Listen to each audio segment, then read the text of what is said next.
우리 함께 마태복음 6장 13절 다 같이 한 목소리로 읽을까요? 시작. 시험에 들게 하지 마시옵고 다만 악에서 구하시옵소서. 한 번 더, 짧으니까 한 번 더 할까요? 시작. 우리를 시험에 들게 하지 마시옵고 다만 악에서 구하시옵소서. 아멘.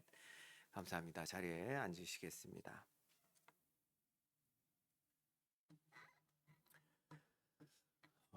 마이크 소리가 참 좋네요. 우리 제가 듣기로는 얼마 전에 마원철 목사님이 오셔서 세팅 시스템을 세팅해 주신 걸로 알고 있는데, 제가 섬기던 교회도 오셔가지고 시스템을 다 세팅해 주셨던 경험이 있거든요. 아주 잘 이렇게 마이크 시스템을 잘 셋업을 해주신 것 같아요. 그래서 듣는 분도 편하고 말씀을 전하는 저도 굉장히 편하게 말씀을 잘 전할 수 있게 된 것 같습니다. 원래는 제가 한 구절이 더 있는데, 여러분들 혹시 성경을 다 가지고 오셨나요? 성경을 다 가지고 오셨으면 오늘은 마태복음만 주로 제가 찾아볼 거예요. 다른 성경 본문을 안 보고 마태복음 위주로 볼 테니까 혹시 여러분들이 성경을 피셔서 한 구절 더 읽었으면 좋겠습니다. 우리 좀 전에는 마태복음 6장 13절 읽었는데, 이번에는 마태복음 26장 41절 우리 한 목소리로 다 같이 읽어볼까요? 오늘은 여러분들 마태복음 위주로 이렇게 성경을 찾아가시면서 보셔야 됩니다. 성경을 자꾸 보셔야 됩니다. 가지고 다니시면서. 그러지 않으면 성경을 볼 일이 없잖아요. 핸드폰으로 보시는 거하고 성경책으로 보는 거하고 많이 다릅니다. 성경책을 항상 가지고 다니셔서, 무겁더라도 가지고 다니셔서 말씀 함께 찾아가면서 읽어봤으면 좋겠습니다. 우리 함께 다 찾으셨으면 한 번 더 읽겠습니다. 마태복음 26장 41절 시작. 시험에 들지 않게 깨어 기도하라. 마음에는 원이로되 육신이 약하도다 하시고. 이 두 구절 가지고 오늘 말씀 전하도록 하겠습니다. 제가 우리 사랑교회 성도님들하고는 6개월에 한 번씩은 뵙는 것 같아요. 작년 이맘쯤에 와가지고 말씀을 전했었고요. 그리고 3월에 또 와서 말씀을 전했던 기억이 있는데, 말씀이 아니죠. 3월에 참석을 했던 기억이 있는데, 우리 3월에 목회 리더십 세미나를 이 교회에서 개최를 했죠. 그래서 성도님들이 그 목회 리더십 세미나를 잘 섬겨 주셔서 그때 얼마나 감사했는지 모릅니다.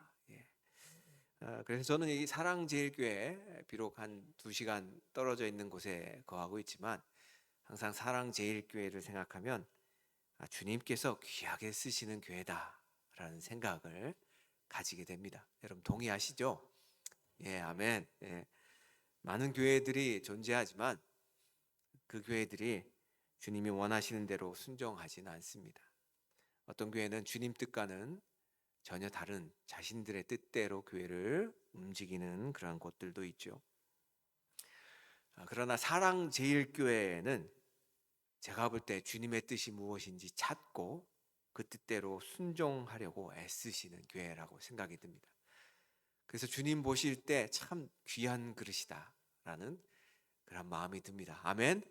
아멘. 여러분들, 그래서 참 그렇게 하나님께 온전히 쓰임 받으려고 하는 그 여러분들의 모습을 하나님이 얼마나 기뻐하실까 생각이 듭니다. 자, 그렇다면 우리가 사랑제일교회를 향한 주님의 뜻, 그 뜻을 찾아서 순종하려고 하는데 그 뜻이 무엇일까요? 여러분은 무슨 뜻이 주님의 뜻이라고 생각합니까? 여러분들을 향한. 누군가가 이렇게 소곤소곤 말씀하시는데 크게 한번 얘기해 주시면 감사하겠습니다. 여기 저희, 그렇죠. 예수님을 알고 맞아요. 담고 전하는 교회. 맞아요. 예수님을 알고 담고 더 나는 교회. 예. 사실 이게 다 주님께서 우리를 향한 뜻이죠. 예수님을 알고 닮고 전한다. 사실 그 자체가 예배입니다. 그렇잖아요. 예. 우리가 예수 그리스도를 닮아감으로 고린도 후서에 보면 우리가 예수 그리스도를 어떻게 영화롭게 할 수 있을까? 그분을 닮아감으로 예수 그리스도를 영화롭게 할 수 있다라고 하거든요. 이 자체가 예배인 것이죠. 다시 말해서 사랑제일교회를 향한 주님의 뜻, 그것은 여러분들을 통한 예배 받으시기 위한 그것이 하나님의 뜻이라고 믿습니다. 우리가 먹든지 마시든지 무엇을 하든지 주의 영광을 위해 하라라고 말씀하고 있잖아요. 그러니까 분명히 우리가 하나님을 예배하는 것, 오늘 그것을 위해서 여러분들 이곳에 모이시지 않으셨습니까? 우리 예배가 빠진 삶은 방향을 잃어버린 삶이죠.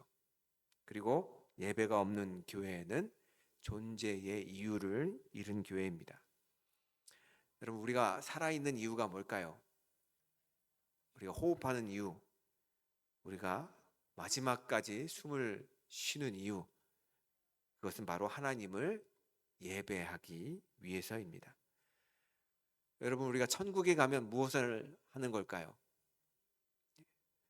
천국에 가면 요한계시록 5장에 보니까 하늘 보좌 앞에서 수많은 천군 천사들이 또 성도들이 끊임없이 하나님 거룩하다 거룩하다 주 하나님 전능하신 이시여 라면서 외치는 장면이 나옵니다. 그것이 바로 천국의 예배입니다. 우리가 천국에 가면 할 것은 예배라는 것이죠. 어떤 분은 뜨끔하실 것 같아요. 또 예배 드려야 돼. 그런데 우리가 하나님 앞에서 예배하는 것 얼마나 감격스럽고 기쁘고 우리 영혼이 다시금 새로워지는지 모릅니다. 여러분, 예배는 그렇게 우리의 삶의 이유인 것이죠. 우리가 주일에 1시간 드리는 것, 그것이 예배가 아니라 우리가 존재하는 이유, 그것이 바로 예배라는 것입니다. 그런데요, 이 예배는 우리 성도들만의 존재의 이유가 아닙니다. 이 예배는 모든 사람들의 존재의 이유죠. 모든 피조물의 존재의 이유입니다. 우리가 주님을 예배하지 않는 자들이 주님 대신 다른 것을 예배합니다. 모든 사람은 어떤 것을 예배하게 돼 있어요. 돈을 예배한다든지 아니면 다른 우상을 예배하게 되어 있습니다. 그런데 하나님을 예배하지 않는 다른 것들을 예배하는 자들은 거짓 우상들을 예배하면서 허무함 속에 사는 것뿐입니다.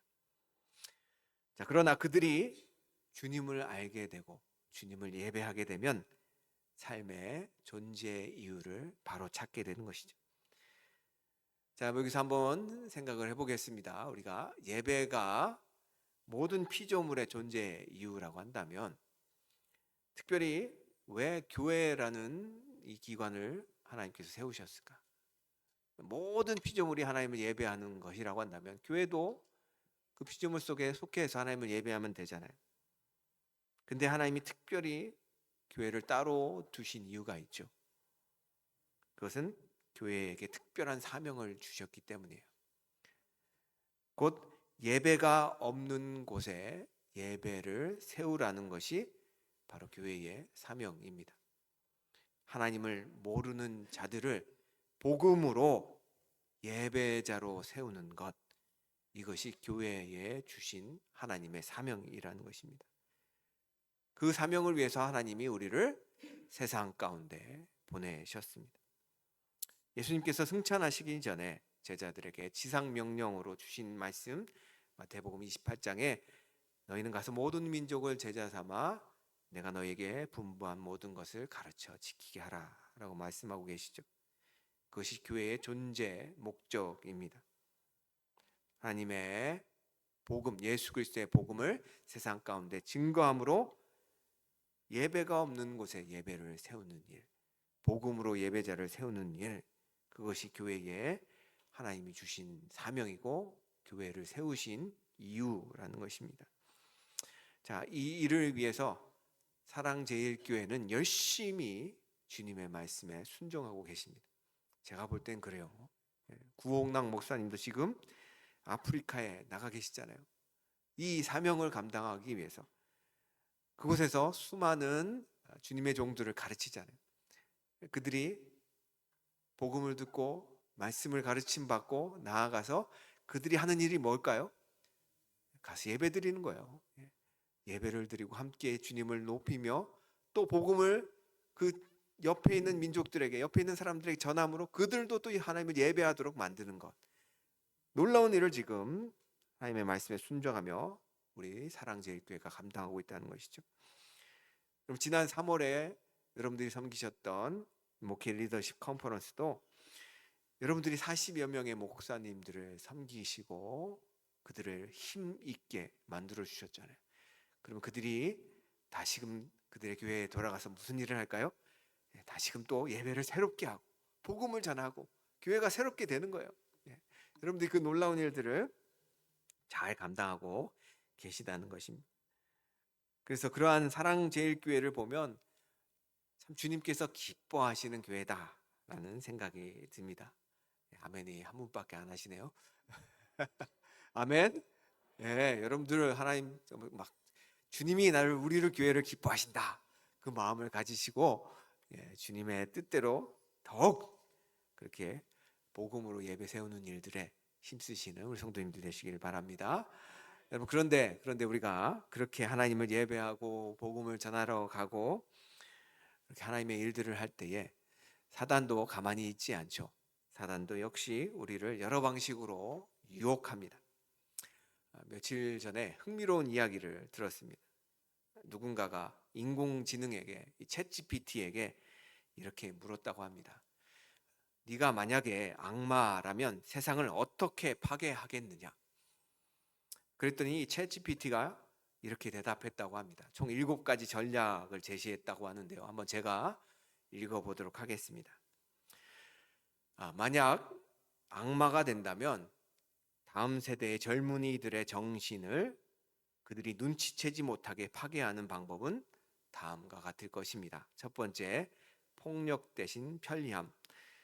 악마는 폭력을 가져오지 않고 편리함을 가지고 올 것입니다. 그들이 원하는 모든 것을 제공하지만 그들이 필요로 하는 모든 것을 박탈할 것입니다.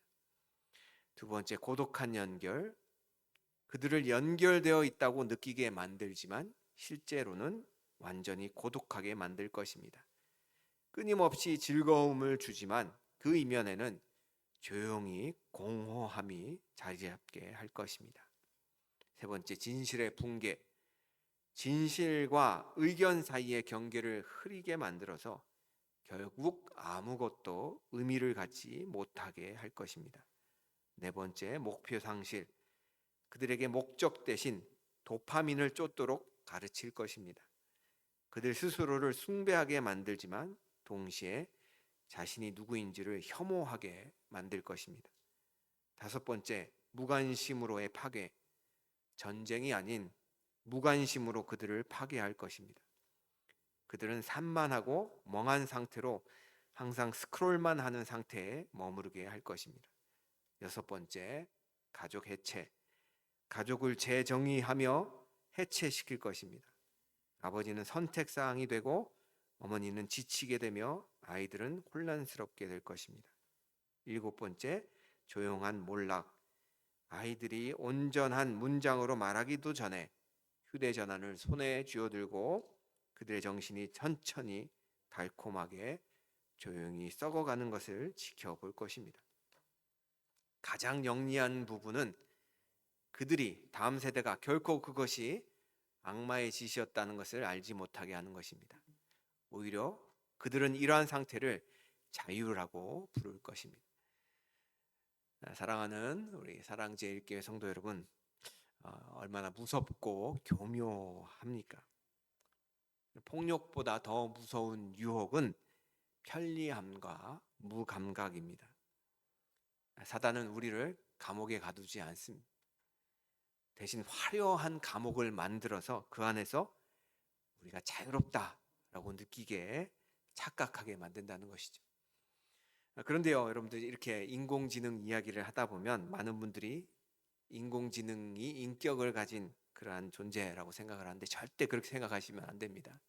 인공지능을 개발할 때 어텐션이라는 기능을 부여해서 여러 많은 내용들을 학습하고, 그래서 그 학습한 내용 가운데 적절한 질문에 대한 답을 내놓도록 하는 그러한 역할을 제시한 것뿐이지, 인공지능이 절대로 사람과 같이 인격적인 존재가 될 수 없다는 것이죠. 그냥 학습된 기계일 뿐입니다. 학습을 많이 하다 보니까 사람처럼 이야기할 때가 있어요. 사람처럼 내 속에 들어갔다 나온 것처럼 말할 때가 있어요. 그런데 절대 인공지능은 그냥 학습된 기계일 뿐이라는 것이죠. 자, 이 인공지능이 이야기한 이 내용들은 사실은 C.S. 루이스의 고전 스크루테이프에 많은 내용들이 겹칩니다. 거기서 많이 학습할 수도 있었다는 것이죠. 이 스크루테이프의 편지는 상급 악마 스크루테이프죠. 이 악마가 자기 자신의 조카 악마 워무드에게 보내는 편지를 통해서 인간을 타락시키는 악마의 전략을 풍자적으로 묘사한 내용입니다. 그 전략의 핵심은 폭력도 거대한 죄악도 아닙니다. 바로 편의와 습관, 그리고 서서히 무너지는 영적 둔감함입니다. 그래서 C.S. 루이스는 그 책에 이렇게 말합니다. 지옥으로 가는 가장 안전한 길은 갑작스러운 절벽이 아니라 발밑이 부드럽고 경사가 완만한 길이다. 사단은 이렇게 말을 합니다. 큰 죄를 지으라고 말할 필요도 없다. 그저 기도 시간을 미루게 하고 말씀 묵상 시간을 쉬게 만들어라. 그 다음은 우리가 알아서 처리한다. 여러분, 별것 아닌 습관, 사소한 선택 하나가 쌓이면서 사람들은 조용히 하나님으로부터 멀어져 가게 된다는 것입니다. 우리 현실도 마찬가지죠. 우리가 여러분들이 매주 예배를 나오지만 만약에 여러분들이 한 달 동안 예배를 안 나오게 되었다. 그런데 한 달 동안 예배를 안 나오면 그리스도인들이나 넌 크리스찬들이나 똑같다고 합니다. 그러한 분석이 있어요. 그렇게 조사를 하는 사람들도 있나 봅니다. 그런데 비슷하대요. 한 달 동안 예배를 안 나오면 똑같아진다고 합니다. 여러분, 또 우리가 주님을 열심히 섬겼을 때 시험에 들 때가 있어요. 열심히 주님을 섬겼는데 아무도 알아주지 않을 때, 기도를 열심히 했는데 응답이 보이지 않을 때, 열심히 헌신했는데 오히려 오해만 받고 있을 때, 우리는 시험에 들 수가 있습니다. 사단이 속삭이죠. 봐라, 하나님 믿어도 소용없다. 아무 소용없어. 그만해. 너만 손해야. 이런 속삭임이 바로 시험의 시작입니다. 별것 아닌 마음의 상처, 사소한 자존심 하나가 하나님과의 관계를 멀어지게 만듭니다. 사단은 우리를 한 번에 무너뜨리지 않습니다. 매우 조용히 우리의 마음을 서서히 잠식해 갑니다.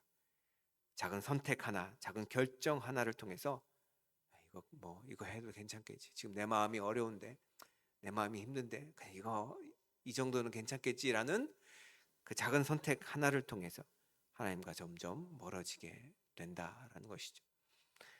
이것은 수많은 그러한 성도들이 경험했던, 공감하는 바일 것입니다.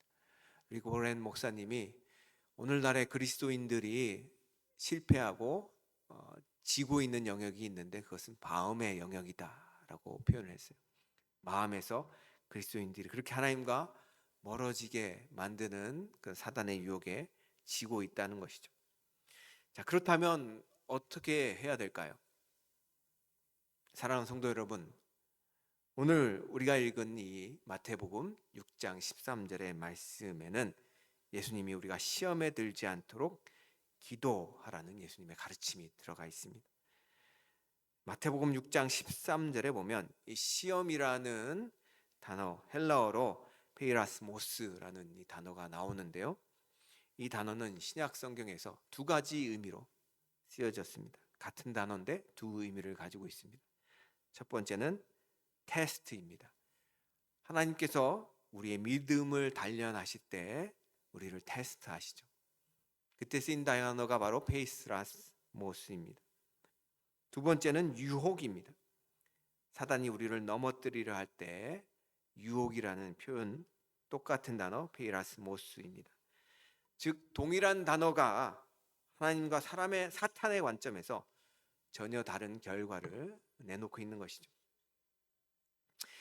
여기서 말하는 시험은 사단의 유혹을 의미하는 것이죠. 우리를 시험에 들게 하지 마옵시고 다만 악에서 구하옵소서라고 마태복음 6장 13절은 이야기하고 있는데, 동일한 주기도문이 누가복음 11장에도 나오거든요. 누가복음 11장에는 그냥 시험에 들지 않게 하옵소서라는 표현만 나옵니다. 그러니까 마태가 좀 더 온전한 형태로 기록이 되었죠. 여기서 시험에 들다라는 이 표현의 이 들다라는 헬라어의 의미는 빠져들다, 휘말리다라는 뜻이죠. 그러니까 마태복음이 시험에 들게 하지 마옵시고 시험에 빠져들게 하지 마옵시고 다만 악에서 구하옵소서, 이 악을 애드했는데요. 이 악이 바로 사단을 의미하죠. 그러니까 이 마태복음 6장 13절의 기도를 한마디로 표현하면 주님 우리를 사단의 유혹에 빠져들지 말게 하옵소서라는 기도라는 것이죠. 우리가 방금 전에 서두에 읽었던 마태복음 26장 41절도 예수님께서 십자가에 달려 돌아가시기 전에 마지막에 제자들에게 요청했던 내용이죠. 한 번 더 읽어볼까요? 우리 마태복음 26장 41절입니다. 시험에 들지 않게 깨어 기도하라. 마음에는 원이로되 육신이 약하도다 하시고, 시험에 들지 않게 주님께서 우리에게 원하셨던 것은 깨어 기도하는 것이었습니다. 왜 우리가 시험에 들까요? 마음은 원이로되 육신이 약하기 때문에, 우리가 약한 육신을 가지고 있기 때문에 시험에 들 수밖에 없습니다. 그래서 시험에 들지 않게 깨어 기도하라고 예수님이 십자가에 돌아가시기 전에 제자들에게 마지막으로 간곡히 부탁하셨다는 것이죠.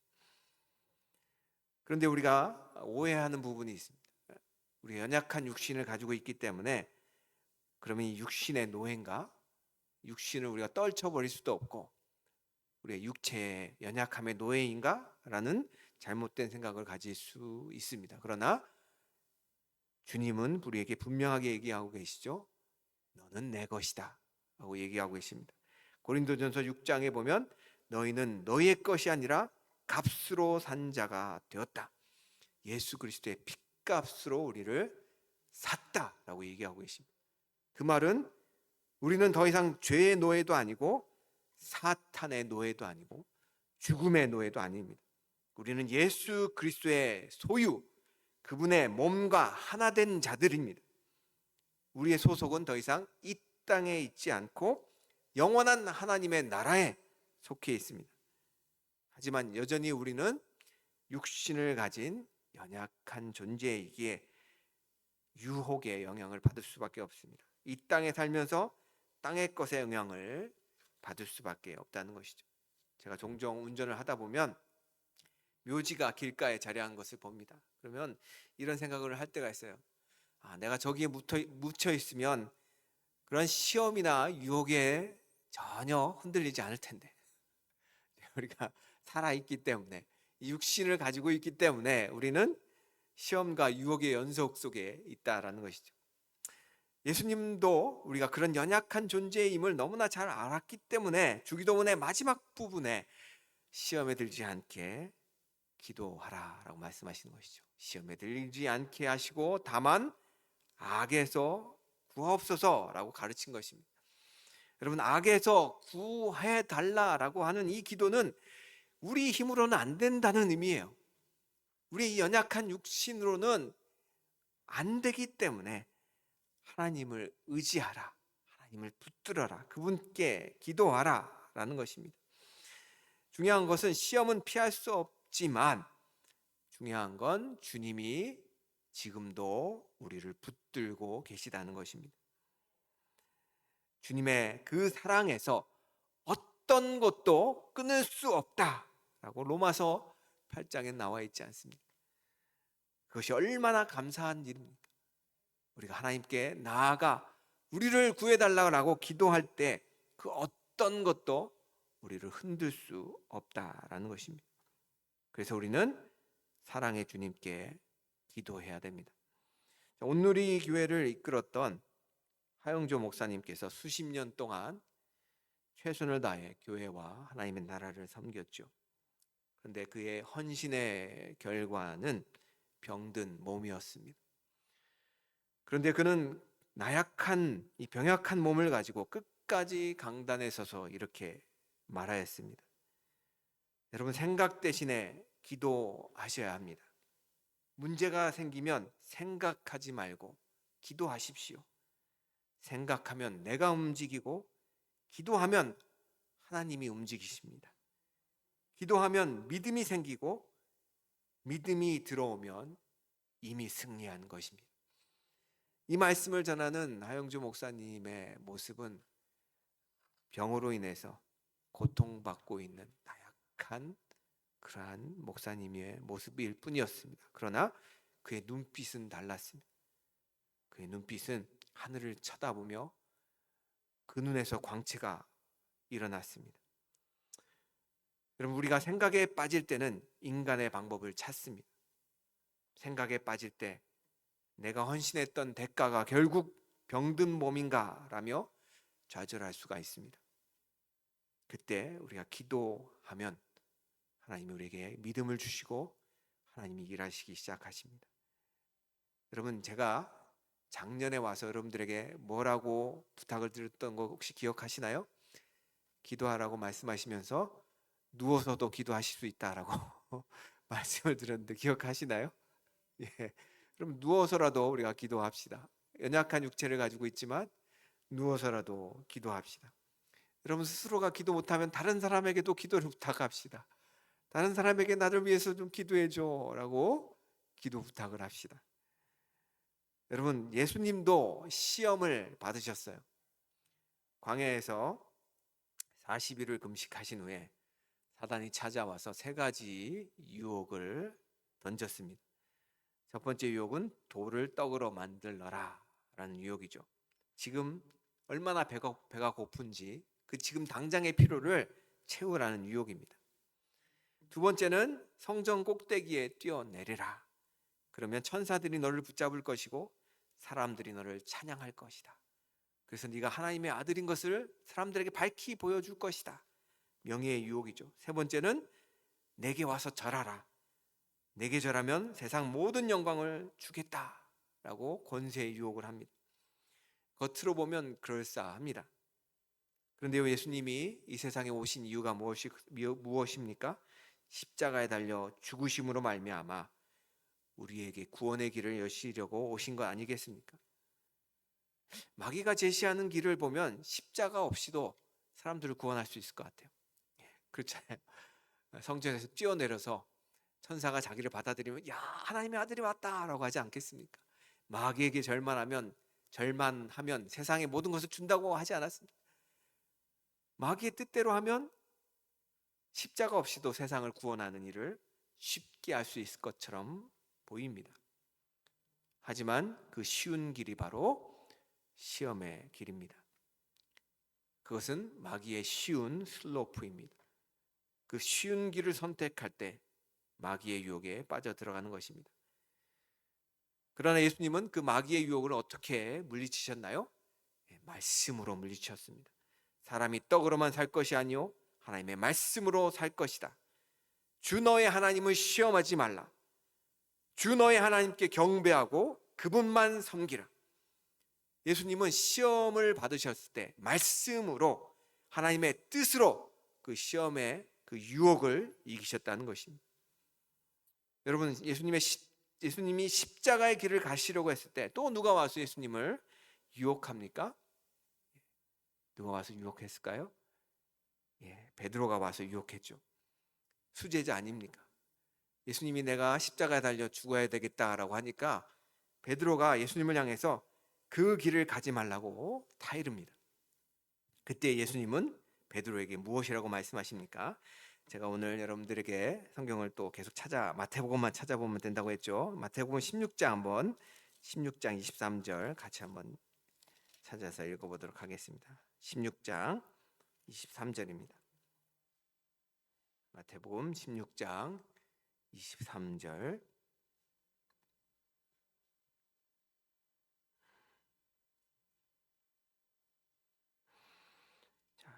베드로를 향해서 예수님이 뭐라고 얘기하셨는지 함께 읽겠습니다. 시작. 예수께서 돌이키시며 베드로에게 이르시되 사단아 내 뒤로 물러가라. 너는 나를 넘어지게 하는 자로다. 내가 하나님의 일을 생각하지 아니하고 도리어 사람의 일을 생각하는도다 하시고. 여러분, 베드로가 예수님의 가장 가까운 수제자잖아요. 때로 사단도 우리에게 가장 가까이 있는 사람을 통해서 유혹합니다. 만약에 예수님께서 이 수제자였던 베드로의 음성에 마음이 흔들렸다면 어떡하겠습니까? 그러나 주님은 단호히 베드로의 배후에 있는 사단을 향해 물러가라 라고 말합니다. 사단은 예수님을 어떻게 하는 자이죠? 넘어지게 하는 자다. 유혹한다. 시험에 빠져들게 하는 자다라는 것입니다. 그것이 사단의 특징이라는 것이죠. 그러면서 예수님이 이렇게 한 문장을 붙이십니다. 어떤 문장을 붙이시나요? 내가 하나님의 일을 생각하지 아니하고 도리어 사람의 일을 생각하는도다. 이것이 사단의 유혹의 방법이라는 것입니다. 하나님의 일을 생각하지 아니하고 사람의 일을 생각하게 만드는 것. 하나님의 뜻이 아니라 자신의 뜻을 추구하게 만드는 것. 자신의 유익을 챙기는 것. 그것이 사단의 유혹의 방법이라는 것이죠. 자, 예수님이 마지막 시험을 받으셨죠. 언제였나요? 겟세마네 동산에서였습니다. 십자가를 앞두고 예수님은 피땀을 흘리며 이렇게 기도하셨습니다. 여러분, 예수님이 십자가 앞에서 그 십자가의 고통을 지셔야 되기 때문에 그렇게 하나님 앞에 눈물로 기도하셨을까요? 물론 고통스럽습니다. 그러나 예수님에게 가장 큰 고통은 그 죄짐을 지심으로 말미암아 하나님과 단절되는 것이 가장 큰 고통이셨습니다. 그래서 예수님께서는 이렇게 기도를 드립니다. 아버지여, 할 수만 있거든 이 잔을 내게서 지나가게 하옵소서. 이것은 누구의 뜻인가요? 예수님 자신의 뜻이잖아요. 할 수만 있으면 하나님과 단절되는 그 고통을 피하고 싶으셨어요. 그런데 예수님의 마지막 기도는 이랬습니다. 그러나 내 뜻대로 마옵시고 아버지의 뜻대로 하옵소서. 자신의 뜻을 내려놓고 하나님의 뜻에 자신을 굴복시키셨습니다. 그 결과 인류의 구원이 이루어졌습니다. 사랑하는 성도 여러분, 사단은 우리가 하나님의 일이 아닌 우리의 일을 구하라고 유혹합니다. 하나님의 뜻이 아닌 내 뜻을 구하라고 속삭입니다. 사단의 유혹이 있는 곳은 하나님의 뜻이 없는 곳입니다. 다시 한번 강조하면요, 사단이 유혹하는 그곳에는 하나님의 뜻이 없는 곳입니다. 다시 말해서 하나님의 뜻이 있는 곳에는 사단이 유혹할 수 없다라는 것이죠. 그러니 우리가 사단의 유혹에 빠져들지 않게 해달라고 기도할 때 반드시 같이 드려야 하는 기도가 있습니다. 그것이 무엇일까요? 주기도문에 보면 이 마지막에 시험에 들지 않게 기도하라고 가르치시기 전에 주님의 뜻이 이루어지게 해달라는 기도를 또한 가르치셨습니다. 우리 마태복음 6장으로 다시 돌아가 볼까요? 마태복음 6장 10절 함께 읽겠습니다. 주기도문의 10절, 6장 10절입니다. 시작. 나라가 임하시오며 뜻이 하늘에서 이루어진 것 같이 땅에서도 이루어지이다. 하나님의 뜻이 하늘에서 이루어진 것처럼 땅에서도 이루어지게 해달라는 이 기도와 13절에 우리를 시험에 들게 하지 마시옵고 다만 악에서 구하옵소서라는 기도는 한 쌍의 기도입니다. 주기도문이 두 파트로 나눠져 있잖아요. 하나는 하나님의 나라를 구하는 기도, 첫 번째 세 기도입니다. 또 나머지 두 기도는 우리를 위한 기도인데 그 나머지 두 번째 우리를 위한 기도도 세 가지로 구성되어 있죠. 첫 번째 하나님 나라를 위한 기도와 첫 번째 우리를 위한 기도가 쌍을 이룹니다. 두 번째 하나님의 나라가 임하옵시며라는 기도와 용서의 기도가 쌍을 이룹니다. 세 번째 하나님의 뜻이 이루어지게 해달라는 기도와 우리로 시험에 들지 말게 해달라는 기도가 쌍을 이룹니다. 우리가 시험에 들지 않기 위해서는 하나님의 뜻을 간구해야 됩니다. 제가 앞에서도 말씀드렸죠. 사단의 유혹이 있는 곳은 하나님의 뜻이 없는 곳입니다. 그것을 바꿔 표현하면 우리가 하나님의 뜻을 구할 때 사단은 우리를 유혹할 수 없다는 것이죠. 그래서 뜻이 하늘에 이루어진 것처럼 내 삶 가운데 내가 살아가고 있는 이 고통스러운 이 순간 가운데 하나님의 뜻이 이루어지게 해달라는 기도를 같이 드릴 때 우리는 유혹에서 이겨낼 수 있게 된다는 것이죠. 자, 그런데 우리는 종종 하나님의 뜻을 오해할 때가 있습니다. 하나님의 뜻을 어떤 분들은 어떤 분이 접니다. 어떤 분들이 전데요. 종종 어떻게 오해하냐면 하나님의 뜻은 미래의 선택이나 예측의 문제로 오해합니다. 하나님 이거를 해야 될까요? 아니면 안 해야 될까요? 하나님 제가 이 사업을 해야 될까요? 말아야 될까요? 하나님 제가 여기를 가야 될까요? 말아야 될까요? 저 수없이 그런 기도를 드렸거든요. 근데 그것이 하나님의 뜻이 아니라는 것이죠. 성경에서 그렇게 하나님의 뜻을 말하고 있지 않다라는 것입니다. 성경에서 말하는 하나님의 뜻은 무엇인가요?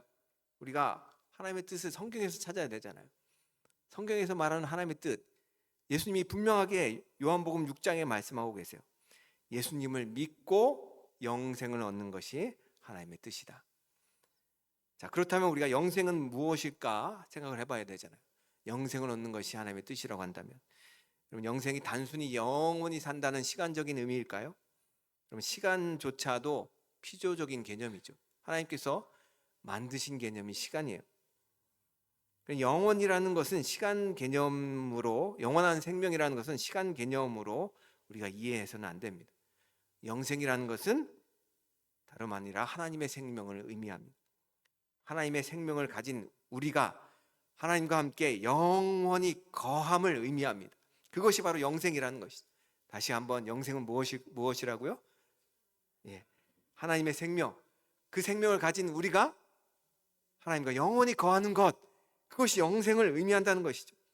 그래서 우리가 쉽게 표현한다고 하면 영생을 가졌다라는 의미는 하나님이 지금 나와 함께 하신다라는 의미입니다. 그것이 예수님께서 말하시는 하나님의 뜻이라는 것이죠. 하나님의 뜻이 우리가 예수님을 통해 영생을 얻는 것이라면 그것은 다시 말해 우리가 예수님과 영원히 함께하는 것을 의미합니다. 믿으십니까? 아멘. 그래서 우리는 여기를 갈까요? 가지 말까요? 이걸 할까요? 말까요?